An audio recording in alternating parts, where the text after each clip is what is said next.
Hello, ladies and gentlemen. It is me again, Insane Gorilla, and welcome back to my channel. This is a What If Deku story, one that I think a lot of you might actually enjoy listening to again. This is one of my older versions. I've come back to do a redo of the entire series, and hopefully finish it this time. So without further ado, let's get on with the video, shall we? Musatafu, Earth. Izuku would be running with his best friend, Katsuki Bakugo. Both boys love hanging around with each other. Despite Bakugo having his quirk, Izuku kept him grounded, kept Bakugo from realizing that power is not everything, and keeping him away from that mindset. The two boys would be jumping and hopping around like innocent 6-year-olds, as they should be doing. Despite the fact that Izuku is quirkless, his mother had been teaching him martial arts ever since they found out he was quirkless, at the age of 4. And Bakugo once tried to bully him, but he realized that after Izuku had thoroughly beaten him, power isn't everything. The two boys would rush into an arcade. Mitsuki Bakugo, Katsuki's mother, just watches with a smile. Her son is not an egotistical maniac, nor does he think that he's better than everybody. She watches the two boys go to work. Jesus Christ, why do I start yawning every time I do one of these? Sorry about that. Minsky watches as the boys go to one of the shooting arcades. More importantly, the boys' favourite one, Star Wars, Commando. Think of the Terminator arcade game. You know, the one where you actually have a plastic gun and you can aim it. The sensor would move with your arm and hands when you move. So yeah, basically that's what the boys are playing. The boys would play that for hours on end, racking up score after score after score. Nobody could beat their score. They would always be in the top 10, or even in the top 3. Depends on if someone's actually managed to beat them or not. These two would always be the best of the best. Izuku would holler and hoot as they get past another part of the... God damn it. Sorry about that. As they finally get past another stage, Bakugo laughs and says, "Eat that, clanker," as if he was a clone. Izuku chuckles and says, "For the Republic." Both boys laugh and high-five. Minsky just records this, as she just loves watching them over and over again. Eventually, after a couple of hours... Sorry about that, I keep on yawning. And I'm not even tired. Anyway, Izuku and Bakugo eventually go home. Izuku's incredibly tired, so he walks with Minsky and Bakugo to his front door. Inko would be there in nothing but an apron and a summer's dress, as she is cleaning. She hears the door open. She looks over her shoulder, smiles to see her little boy drowsily walk in, say "Hi, Mom," before he walks upstairs and, well, virtually passes out from the fun that he's been having today. Bakugo walks up to Inko, hugs her and says, "Hello, Auntie Inko." Inko chuckles and ruffles Bakugo's hair. He does slap it away, but not in, like, get off. I don't need that kind of shit. More like just, stop it. Inko just chuckles. She gives Minsky a hug, as friends do. They talk for a bit. Bakugo and Minsky then go home. Stop yawning!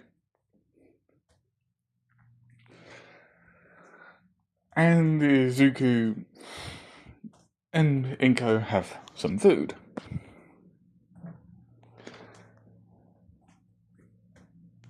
Two days later, Bakugo and Minsky would be walking through Musatafu, just picking up some groceries and all that. Until they hear a man ask, "Excuse me, I am looking for someone." Bakugo and Minsky turn around to see a man head to toe covered in armor, with a strange symbol on his pauldron. He had a T-like visor on his helmet, pretty much covering his whole face. "Yes, who are you?" Minsky would say, pushing Bakugo behind her. "Relax, I'm not here to hurt you or your young one. I'm just looking for someone," he would say. "Who are you looking for?" Minsky would ask, cautious and wary. No one just simply asks a stranger for something unless there's an agenda. "Forgive me, I am looking for Inko Midoriya." Minsky's eyes narrow. Why would you be looking for her? She would say sharp and harshly. The man chuckles. Can't a brother see his sister? Minsky's eyes narrow to slits as she glares at the man. She doesn't have a brother. Oh, doesn't she now? Well, I guess my little sister had been telling you lies. I'm Rio Midoriya. Inko Midoriya's brother. Older brother, to be precise, by around about 2 years. Inko doesn't have a brother. And I know that. She's never said anything about you. Even when I've said and asked her about her family. Back home, she says she doesn't have any. They all died. Classic fucking Inko. Language around my son. Sorry. The apology didn't sound that apologetic at all. Even Bakugo could hear the sarcasm with that sorry. I do not know where Inko is. She recently went out camping. Come on, Bakugo, let's go. Let's go and get our stuff done. Sure, Mom, Bakugo would say, backing away with her. The man would just chuckle as he would turn around and walk. I guess I'll find her myself then. As the man walks away, Minsky quickly picks up Bakugo and starts running towards Inko. Well, towards Inko's place, not knowing that Ryu, or Ryu, whatever, I think I called him Ryu, was following them from the sky. His jetpack silent as he flies after them. Not getting away that easily.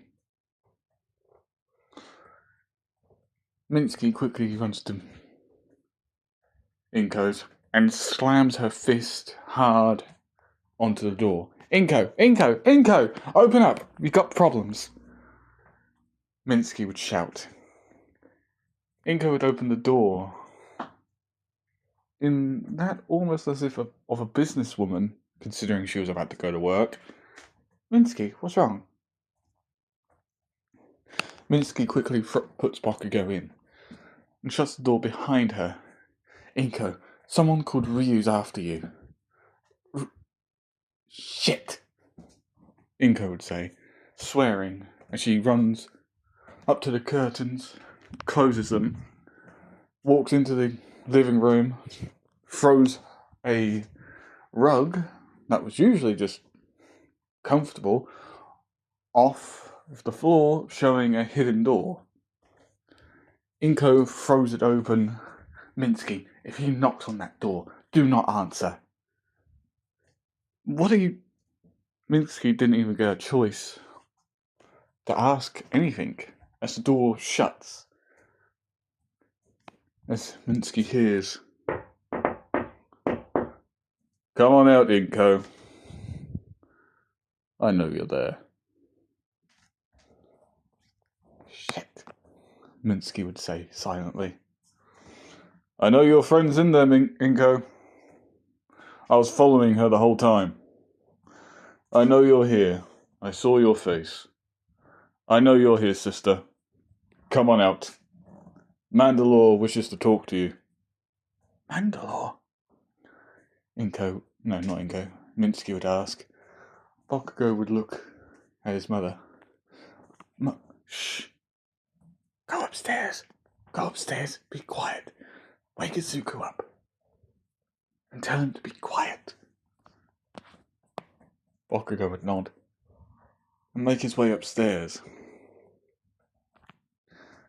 Minsky would hold herself next to the door as the hatch in the living room would open.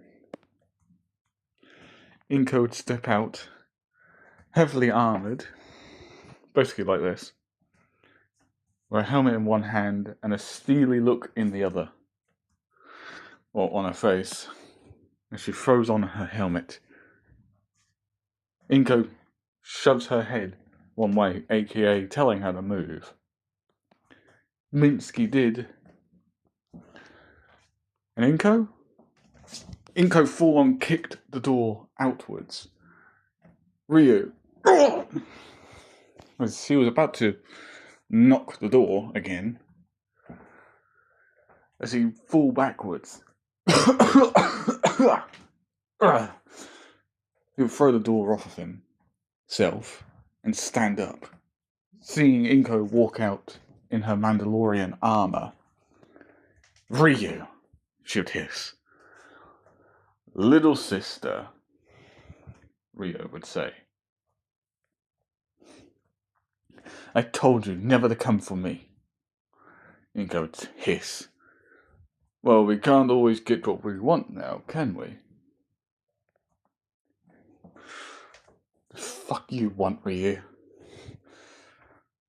For the sky's sake, why did you come for me? Mandalore wishes to speak to you. Tell Mandalore to go and suck on a thermal detonator. I'm not part of the Mandalorian Krieg anymore. Especially after I had my son. He's a Mandalorian. He deserves to know his Mandalorian heritage. And when were you going to tell me I had a nephew? I never was going to tell you, Ryu. I planned to keep hidden. For all my life. Let my son grow up without knowing about his violent history from our people. He's a Mandalorian. He deserves to know where he comes from, who his father was, and who you truly are.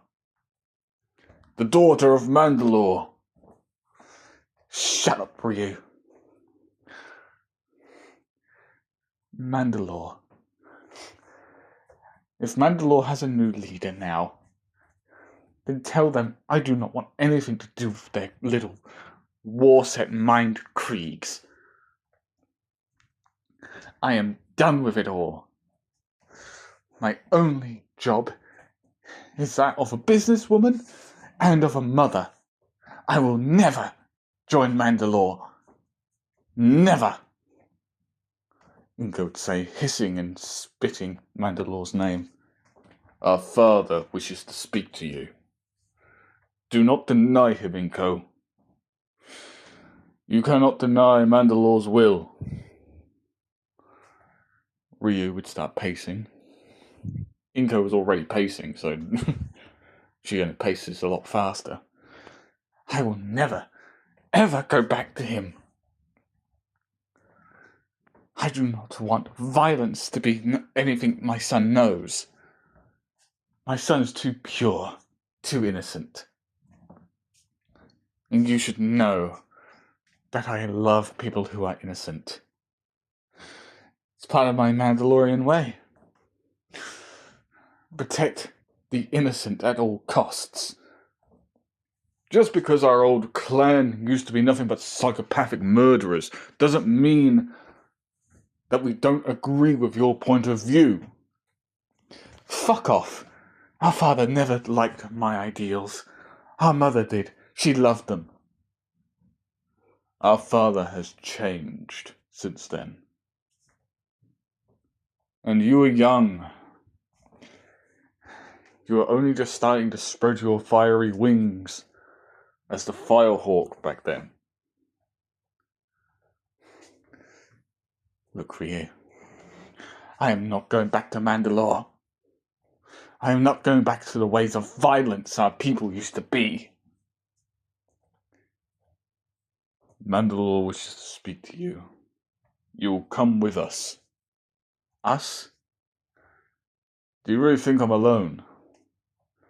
2 more Mandalorians float down with their jetpacks on as they land, as they take off their helmets, revealing 1 man, 1 woman. Luke. Nayla.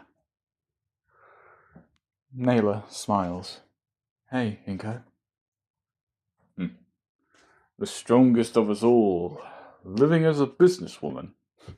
Have to admit, didn't see that one coming. Screw you, Luke.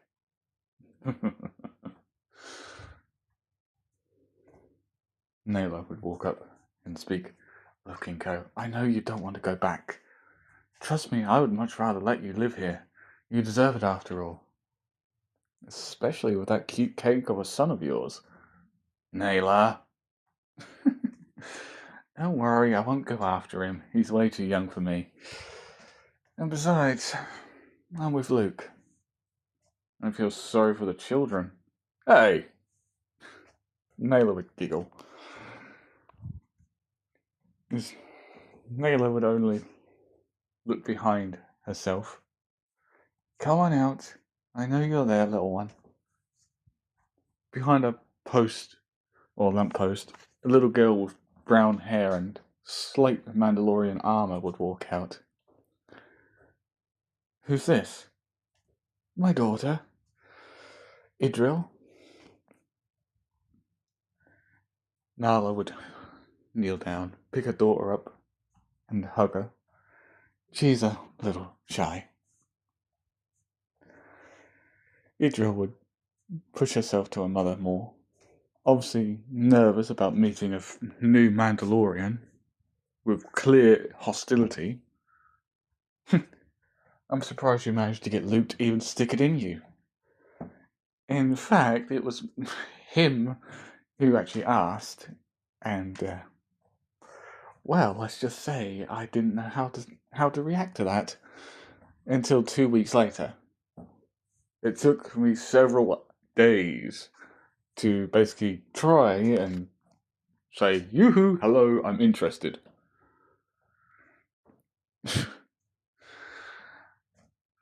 I have no words to explain how the hell your clan even allowed her to be a part of it.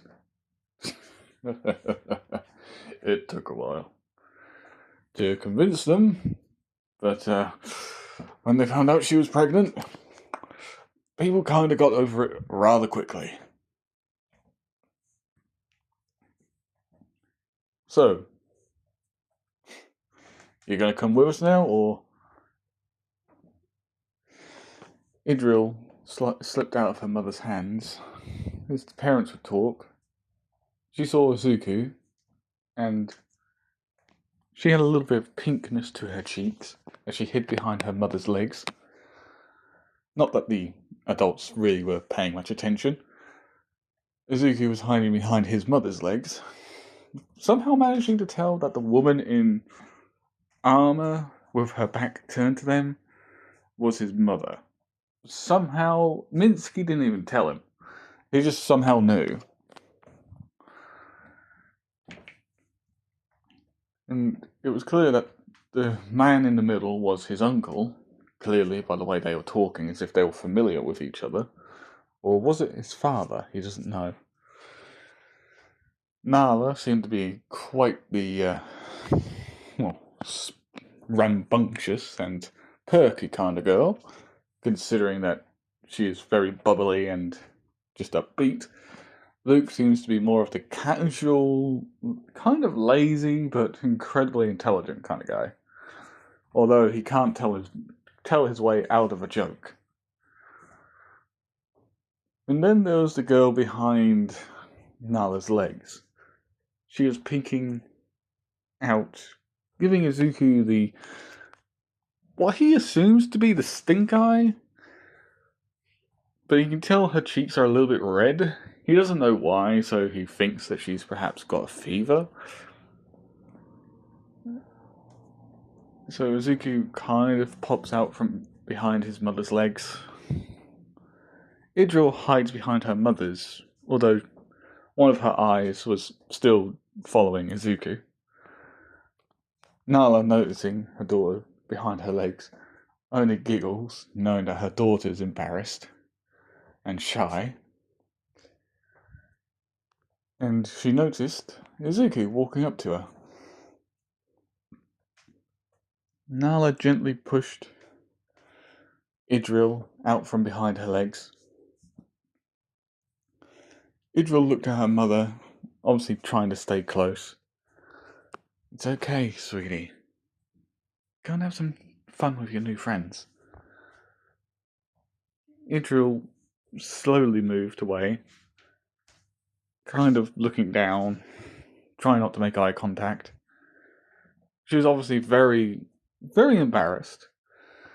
Luke, Nala, Ryu, and Inko and Katsuki and Minsky found this incredibly cute, of how embarrassed she is for speaking.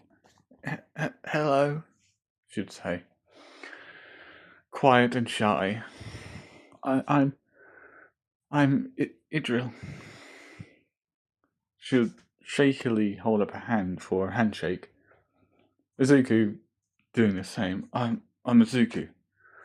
Both of their hands lock as they just casually shake their hands together, completely unknowing of what they're actually supposed to do after that.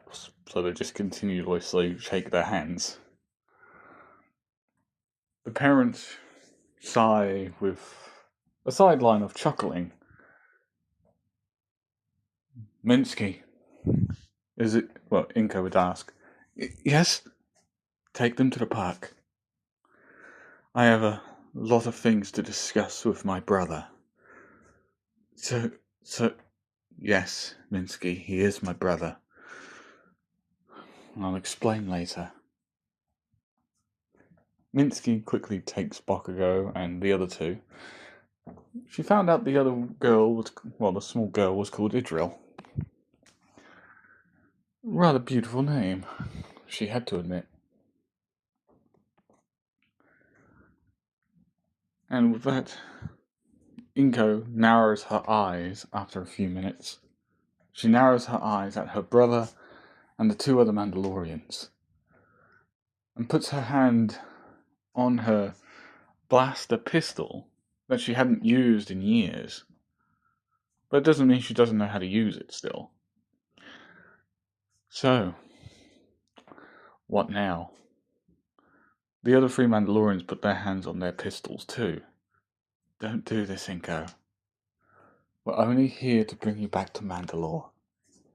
I think you heard my response, Nala. We did. But please understand, he just wants to talk. Think of your son. I don't think your son will be very happy that you and us got into a firefight. There's 3 Mandalorians versus you. I know you're the Firehawk and you are the strongest of us. But even you have your limitations. It doesn't matter. Wait, I'm picking up Heat 6.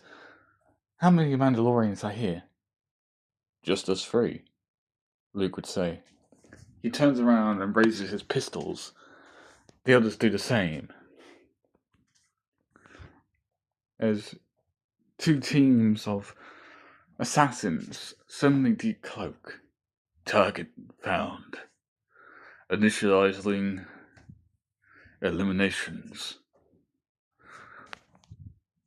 The assassins would all kneel down, swing out their arms as blades unhook from their shoulders and down and lock just over their hands entirely. Assassins. Clone assassins, Ryu would say, raising a pistol and a shotgun. A Mandalorian version of a shotgun, to say the least. The Empire's got a lot of balls coming here. Eliminate targets. The assassins moved with supernatural agility and grace. Inko, Nala, Luke, and Ryu start firing. As they fire, the assassins slide, dodge, and generally evade all of the blaster fire. Blast! These guys are quick. All 4 fly up into the sky and fire missiles down. The assassins jump and skip and somersault out of the way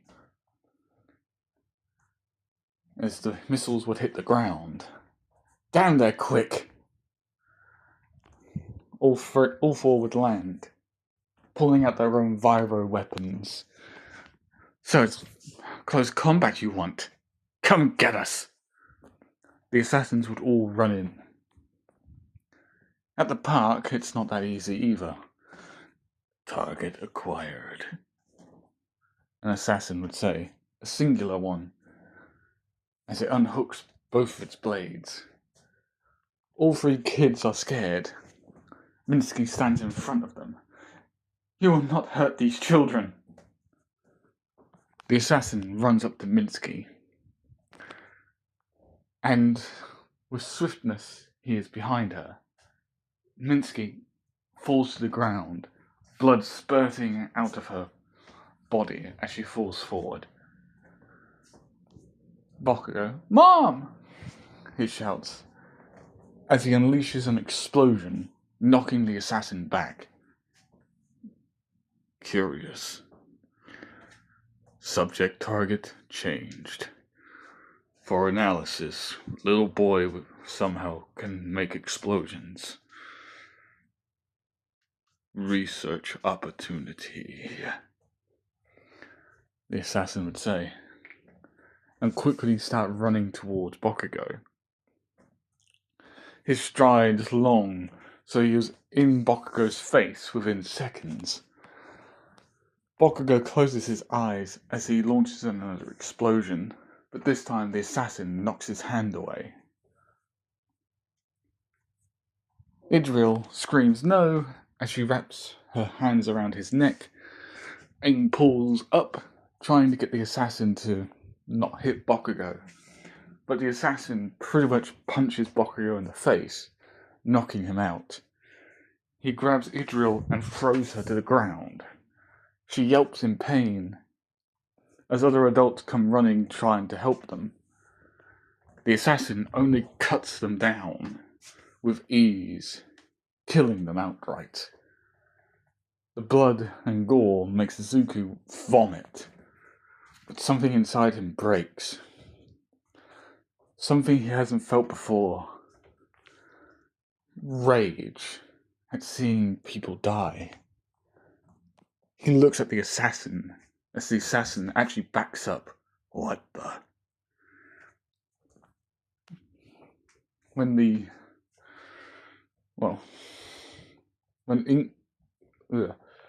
Idril and Bakugo wake up, they see Izuku passed out on the floor, and a incinerated upper half of the assassin. Hell, it looks like the guy died painfully. What? Mom! Bakugo would say, running up to his mother, rolling her over. She's breathing, but bleeding out. The hospital and ambulances and police all turn up. Heroes arrive to find out what happened. Idril pretty much shakily explains that it was the man with the half-baked upper torso. The pros drag the body away, wanting to find out any information from, hopefully, a still alive individual. But the doctor pretty much looks at it and says, "You do realise that guy is dead. His brain is cooked. You ain't getting anything out of him." All Might lands with a thud. "Have no fear, for I am late," a hero would say. "Where were you, All Might? We needed you." Oh, by the way, in this, All Might has already defeated AFO. So, yeah, he's already defeated him. Nori sent him packing. But he's still... Well, he doesn't actually have that scar yet. I was on my way to a board meeting when I heard some children were in trouble. I made my way here as soon as I could. "All Might, pros!" A policeman would run up. "There's a firefight happening in a house district. Some people wearing armor fighting some other people with blades attached to their wrists. Or to their elbows and all that. They need help." "On my way!" All Might would jump away. And pretty much get there in 5 jumps. Well, in 2 jumps, really. To make it sound a little bit more believable. And considering we saw how high All Might can actually jump in the anime and most probably in the light novels too, you kind of notice how far he can actually jump. So he can get there in around about 2 leaps. When All Might gets there, he sees another assassin pretty much on the floor with a blade in his chest.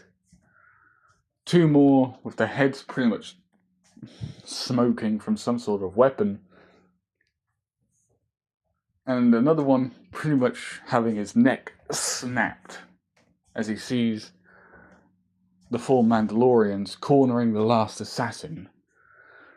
"The Empire will come for him." The assassin does something to his wrist and explodes. Inko, Nala, Luke, and Ryu would slide back a little bit. "Assassins from the Empire. We have to go. Now," Inko would say. "Agreed."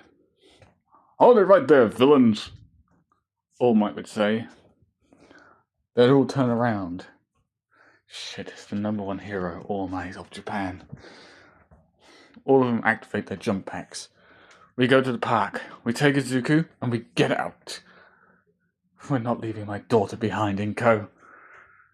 All 4 would fly off into the sky.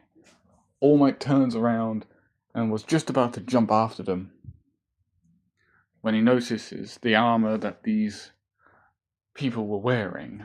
The ones on the ground, that is. It seemed to be the same make and model as that guy with, well, the very badly burned upper torso. Assassins. Empire. What are they talking about? All Might would think to himself.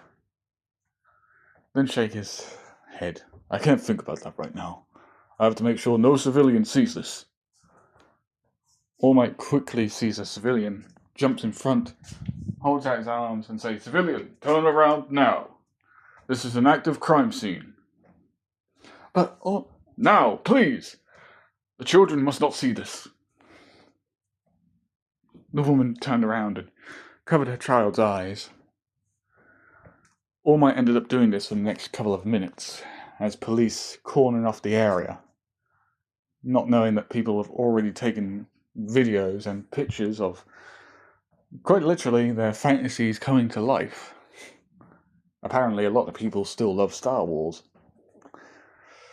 as they see blaster fire and death. The sycophants of Star Wars love it, thinking that it's amazing. The people who have seen Star Wars but find it okay find it disgusting. But also confusing? Like, that's real blaster fire. So how the hell is that even possible? All over the world, people see this. And they also see All Might turn up saying that this is an active crime scene. It only confounds people to believe that this was actually full-on real. And that's where it ends. Inko, Nala, Luke, Ryu all land in the park to see the amount of corpses on the floor and the dead assassin. The police and heroes all get ready for combat. The police raise their pistols and riot shields. Inko scoffs. Let's find our children. As Inko sees Minsky, she screams, "Minsky!" She uses her jetpack, flying over the heroes, and lands right beside some of the police officers. One tries to grab her, but she just wraps her arm around his, yanks up, dislocates his entire shoulder blade. The man cries out in pain. Heroes come to try and arrest her, but the other Mandalorians pretty much kick their knees out, bash their heads in to knock them out only, and they do the same to the police. They see Bakugo with Minsky crying. Inko sighs and says, "Bakugo, she's going to be safe." Bakugo looks at her and screams, "Get away from me." Inko takes her helmet off, and kneels down. "It's me, Bakugo. It's me." Bakugo just tells her to get away from him. As a 6-year-old, he is incredibly scared. She can tell that, and she backs off. "It's me, Bakugo. It's me, Auntie Inko." Bakugo, unwilling to hear her, just says, "Get out, get out, get out." Inko backs off and sighs. Bakugo's most probably traumatized, and seeing her appear in her armor just made him freak out. Inko goes to another one and sees Izuku and, well, Idril sleeping in the same bed, as the bed is big enough for 2 young children to be in. "Come on, let's get them out of here." The medic pretty much walks in, says, "No, don't take them. They need to go to hospital. They are severely traumatized." Inko just takes her son. Nala takes her daughter. Both hug them to their chests, and both walk out. Inko doesn't even look at the medic. Luke puts his hand in front of the medic, saying, "Stop. They're our children. We're taking them with us. They'll receive proper medical attention back home." But All four take off into the sky with their jetpacks. Everybody was shocked. Sure, they saw them fly in earlier, but children? These people had children? They were villains! Some pro-heroes realised after they got reports of the massacre, so they started giving chase. It's like, hell no, we're not letting villains like you get away. Of course, they kind of do lose sight of them. And a couple of minutes later, the heroes are still chasing. They can just see 4 little tiny little pricks of black in the sky, followed by small little fire dots in the sky. So they could still kind of track where they went. Inko, Nala, Luke, Ryu would all land in front of a ship. I haven't seen one of these in years, Inko would say. Nala would walk in, Inko following, remembering from muscle memory alone where everything was. It's been so long. Has it really been that long since I've been on one of these? Brings back happy memories, huh? Brings back happy memories of when me and you took one of these for a joyride. Nala let out a guttural laugh as she remembers those days. Luke just shakes his head, and Ryu just sighs. Although underneath the helmet he was smiling. He remembers those days too. He remembers how pissed their father was. But he also remembered how much his mother was laughing up a storm. Thinking of her brings a tear to his eye. As he whispers, if only she could see you now, Inko. What was that, Ryu? Nothing, he'd say solemnly. Inko would take her helmet off and look at Nala, who had hers off as well, and she looked sadly down. Luke putting a hand on her shoulder. What happened? Ryu, what happened to Mom? It's best if Father tells you. Prepare for takeoff. No, you tell me right now, mister. The ship takes off, with Inko walking up to Ryu. Tell me, what happened to Mum? What happened to our mother? She's gone. What? What do you mean she's gone? When you were young, when you were around about 17 to 16 years old, when you fell in love with that Jedi. And what does that Jedi have to do with it? When you left with him, Mother fell ill.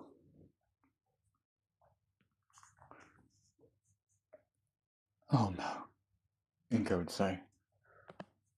Yeah, her last wish was to see her grandkids from you before she died. But 2 days later, she passed. She passed off, peacefully and in her sleep. Damn it, Inko would say, gritting her teeth and crunching her hand together. Damn it! She turns around and punches the wall. Nala runs up to Inko, wraps her in a hug, and pulls her close. It's okay, Inko. It's okay. She's somewhere special now. Inko tries to break free, but her sobs just come through. Nala and Inko fall to the floor. Now, it's not really the Mandalorian way to just burst into tears, but Inko isn't just your regular Mandalorian. She's a Mandalorian that has feelings. She falls to the floor She cries and cries, screaming, "No, no, no."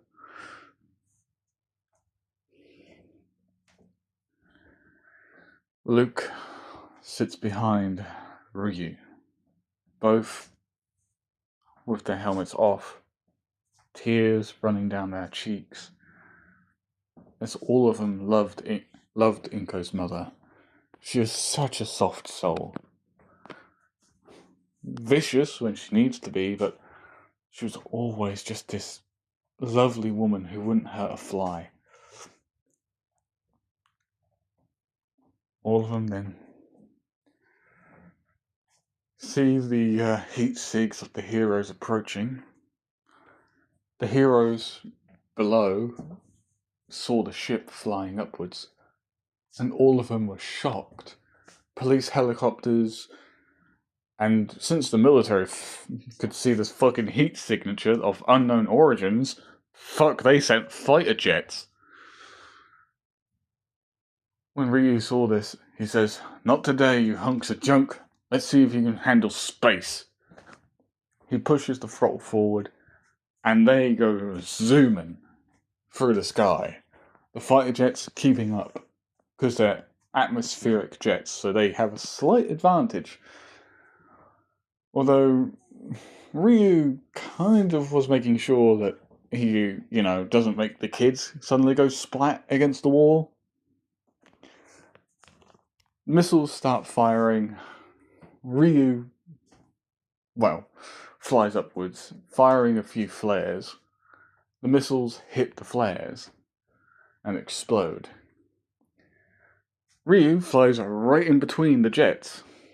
Both jets actually did swerve out of the way. But hey, he was fast. The wings had literally folded upwards, and now they had gone back down to sideways.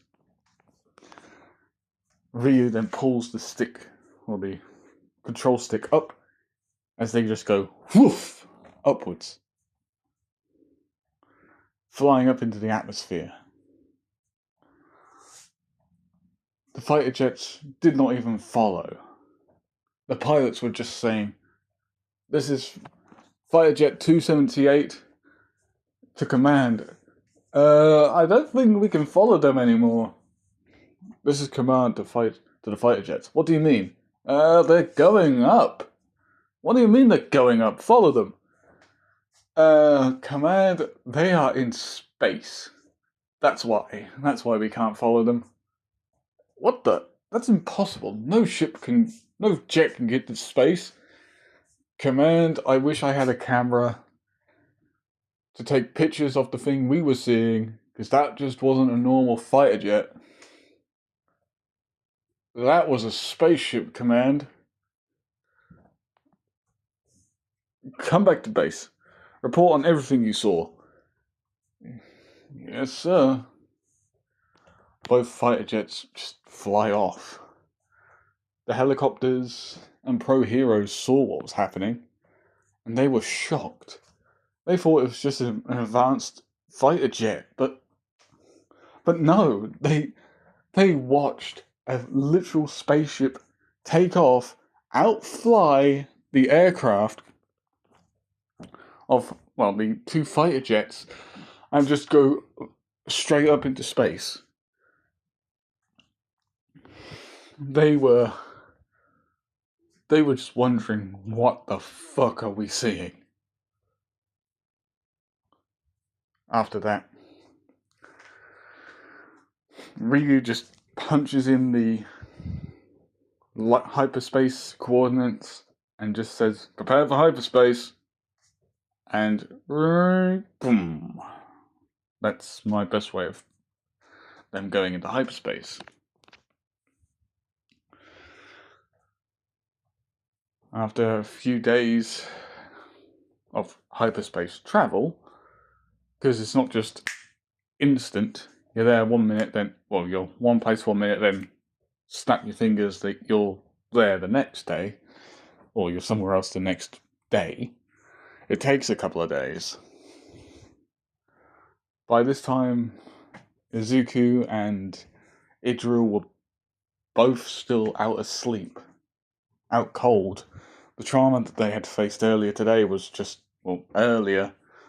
last couple of days was just too much for them. Their bodies had to do a full body reset.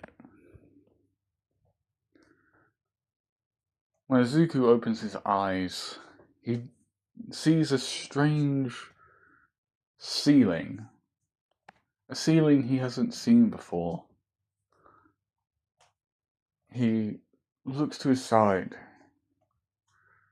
He sees Mandalorian armor. He then slowly sits up, wondering where he was. He then looks to his other side to see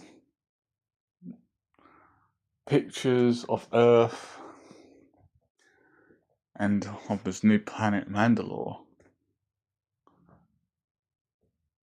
He then looks over at the other wall to see if there's anything there, and he sees a window. He gets up, walks over to a nearby chair, stands in the chair, and peers out. He sees some sort of domed city. He thinks, because he looks like he's in a domed city at all. He's in a domed city filled with dangling skyscrapers. He doesn't know what's going on, but he's curious as hell. Welcome to Centaurus, a male's voice would say. Izuku would spin his head around, almost snapping it due to how quickly he moved. Easy, youngster. A man with brownish hair and a scar going across his right eye would step in.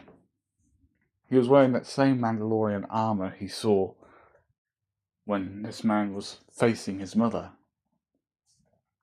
Who are you? He would ask. Me? I'm Ryu, your uncle. Ryu would sit down on the bed opposite Izuku. Izuku would sit down in the chair, his feet not even touching the floor. You've got your mother's spirit, all right.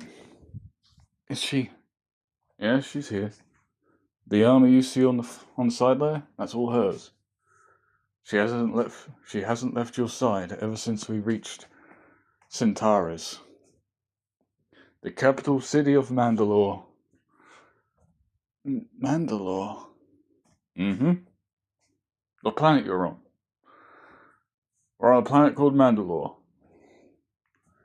Our leader, my and your mother's father, your grandfather, to be precise, is currently in a clan meeting. Clan meeting? What are you talking about? Ah, you don't know. Of course, because your mother refused to teach you anything about your actual heritage. Difficult. Well, for starters, that is something I must teach my son. Ryu, not you. Ryu looks towards the door to see Inko walking in. She doesn't look happy. In fact, she seems a little bit more tense than usual. I see.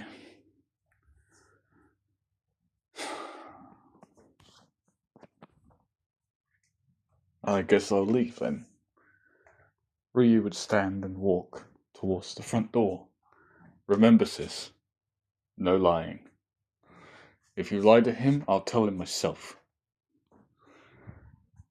Inko would sneer. Just get out of here. I'm pissed enough as it is.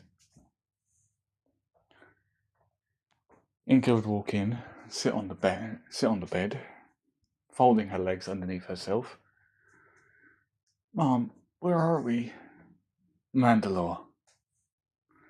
The planet also has a ruler called the Mandalore. That just sounds weird. Trust me, it does. But it's part of our Mandalorian tradition. Our leader has to be called the Mandalore. But there was a time in our past where the Mandalore wasn't even a thing. Yep, there was a woman called Duchess Satine.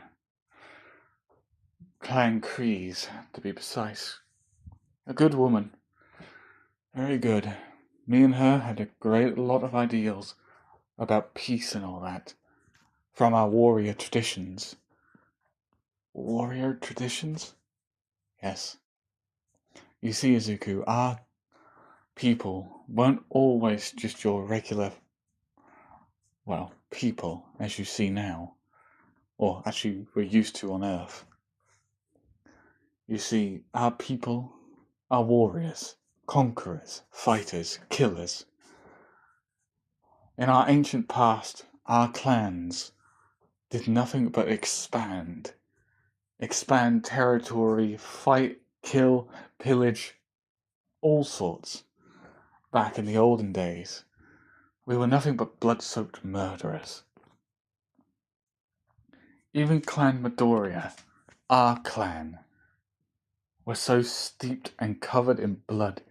Even now, I look at my own hands and not see the blood on my hands because I have killed, but the clan blood of thousands, if not trillions of people throughout the centuries our clan has killed. All because of a Mandalore and their lust for greed. Our clan started long before the great hyperspace war in eons past.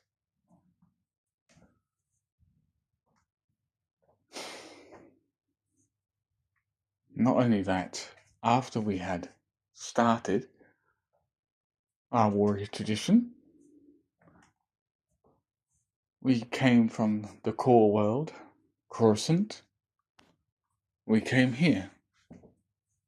Obviously, this isn't actually the full truth, but Inko only knows what she had been told throughout her history too.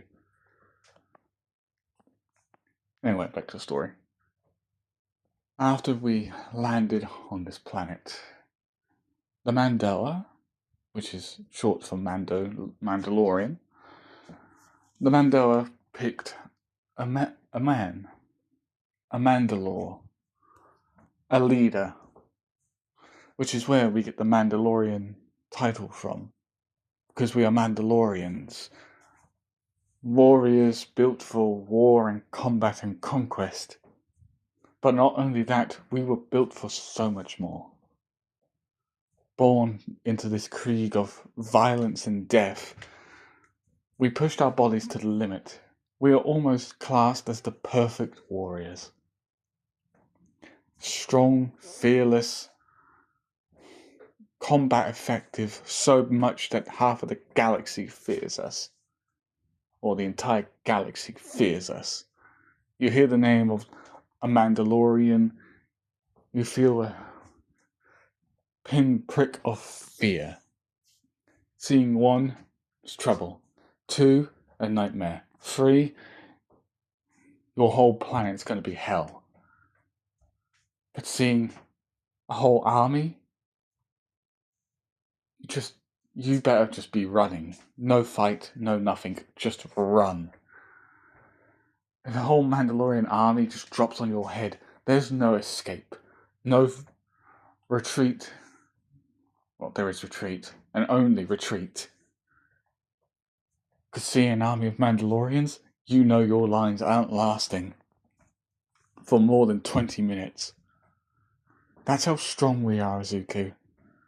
How good we are at combat and war.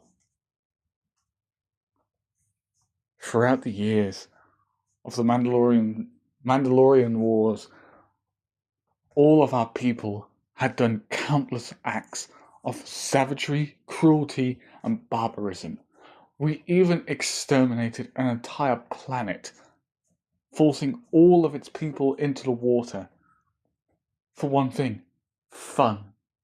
We found it fun just to hurtle every man, woman, and child, an unborn child, into the ocean. We forced them to drown. Our clan did this. All clans did this on that one singular planet. Not all of the clans were there, but some of them were. Ours included. But it was one Mandalorian female who asked them to stop. And that warrior, that single warrior, after her mask was taken up by a man called Revan, we didn't see the mask as fear. We saw the mask as a choice. A choice to change. And after the Mandalorian Wars, our people began to change. We fell in with the Sith Empire back then. But the clan of Midoriya was starting to change. After a few hundred years, our people had turned from warmongers into farmers. But once Mandalore itself became inhospitable, they became protectors to the Duchess Satine. She knew about our bloodied past, but she saw how we changed.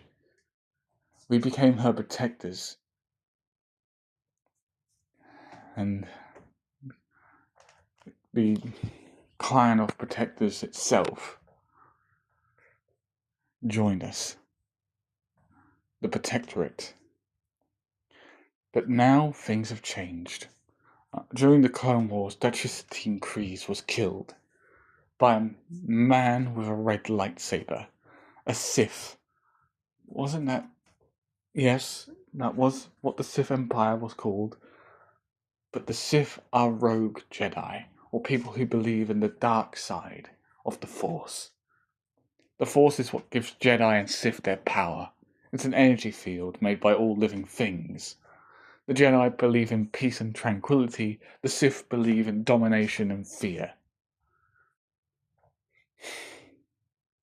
Isuku, before the Clone Wars, long before the Clone Wars, when I was just a little girl, I met a man who would love me, eventually give me you. The man was a Jedi. His name was Hisashi Redgrave, but he chose the word of my last name of Midoriya. He said he found it cute. So Hisashi Midoriya, your father, a Jedi, was, as far as I can tell, caught up in the execution of all Jedi for some odd reason. This is the end of the war, which the war only lasted for 3 years. What was the Clone Wars all about? Were the Mandalorians involved? Not all of us. A splinter cell of Mandalorians called Death Watch joined the Separatist Alliance and their massive droid army. The clone army was literally made up of, as you guessed, clones of a Mandalorian called Jango Fett, who was secretly working with the Separatists. The war lasted three whole years. And it evolved into the execution of the Jedi for apparent treason against the Republic. And now, the Empire is around. This Empire was formed out of the ashes of the Republic. And the Emperor, called Emperor Palpatine, holds ultimate power. How long has the Empire been around for? It's been around for a while now. 6 years to be precise. And to be precise, Izuku, the Empire's going to be around for a lot longer. How bad? Bad enough. Bad enough. It strip mines whole planets.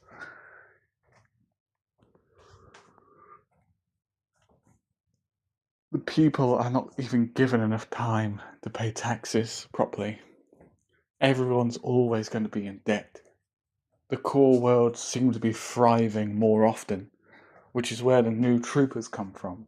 They're no longer clones, they're regular men and women who either believe in the Empire or the Empire is the only one that is going to give them a job. So that's all I can explain right now, Azuku, because that's at the moment all we know. Now, please, get some rest. You're going to need it for tomorrow. Tomorrow? Yes. Your uncle's going to be teaching you the Mandalorian ways, as much as I wish that you didn't have to. Inko stood up, gave her son a hug and a kiss, before putting him in bed. Sleep. It's 11 p.m, so you need your sleep. See you tomorrow. Inko walks out. When Azuku wakes up, Azuku is put through hell. Time skip. Izuku Midoriya. Age 15. Cracking his knuckles. Opposite him is another Mandalorian. A female Mandalorian. And she circles him. Izuku circles her as well. Fight, a Mandalorian would say. Both would launch at each other. Punches, kicks, headbutts, you name it, was used. Both would get away from each other and both pull out viro blades. Both would clash, stab and slice, trying to get the other to back down. Their bodies start getting covered with slash marks, but none of them backed down. Until eventually, the woman punched Izuku so hard he fell down. The blade clattered to the floor. She gets over him, blade centimeters from his neck, as she kneels on top of him. Surrender, she said, spitting up the word surrender. Izuku slaps her thigh, indicating that he gives up. Good. She throws the blade away and gets off of him. Nice fight, Izuku. Izuku grabs her hand as he gets pulled up. Yeah, nice fight, Idril. Idril chuckles, rolls her neck. You did well. You did well in this fight. Got to admit, you definitely know how to throw a girl for a good time. Seriously? Oh, come on. Take a little joke, would you? Ow. Oh, that hurt. You good? Yep, just a knot in my back. Oh. Idril pushes out her chest as she stretches. Izuku just rolls his eyes, but does kind of eye them up. Well, eye up the bounty that is hidden. Idril pulls her backwards as she stretches forward, or stretches her back outwards as she groans. Okay. Yeah, I definitely need to limber up a bit more. She rubs the back of her neck. That was actually quite one hell of a fight. You actually delivered some really good uppercuts. Thanks. You got one hell of a kick. What can I say? We women have a bit more of an advantage in the leg department, considering we have to constantly clench our, you know what areas, to push out a baby. So we're going to have strong leg muscles. Didn't need to hear that. Idril giggles. Her cheeks flush red, and she was embarrassed from what she said, but she liked teasing him. Well done, you two, a woman would say. Inko would walk in, or should I say, walk up to them both. You did quite well, I have to admit. You were very accurate in your assault on each other. Well done. Thank you. Thank you, Miss Midoriya. Thank you, Mother. Well, it's time for you both to do your own mission now. Mandalore wishes to speak with you. Yes, ma'am. Aye, aye. Let's just get our armor on, we'll be there. Both get their armor on. Izuku has a rifle and a pistol for when he needs it. Idril has only two blaster pistols, her jetpack along with Izuku, and the clan for Clan Ren symbol. She looks over to Izuku, nudges him lightly. Nervous? This is our first mission together. Izuku would look to Idril and smile. Well, maybe our first mission together. Let's just hope we don't get into any trouble like we did last time we went with somebody. Idril rolled her eyes. How's he meant to know that there was going to be a goddamn asteroid slug in that damn asteroid? We were hiding from the goddamn huts. The Hut Cartel. What do you expect him to see? Well, maybe true, but come on. It wasn't his fault, and besides, that giant worm was pretty damn terrifying. It even scared the Hut Cartel off of our ass. Yeah, for once. Never knew a Hut group to run away so fast in my life. We were doing the same thing. I don't particularly think anybody wants to get, turned into halloumi, as you say. Very funny. Both would walk into the office of the Mandalore as he is standing with his back turned to them, his armor glistening and ready for combat. Good, you're here, the man would say, gruff, and it held a wisdom not heard a lot of. The man would sit down. Sit. They did.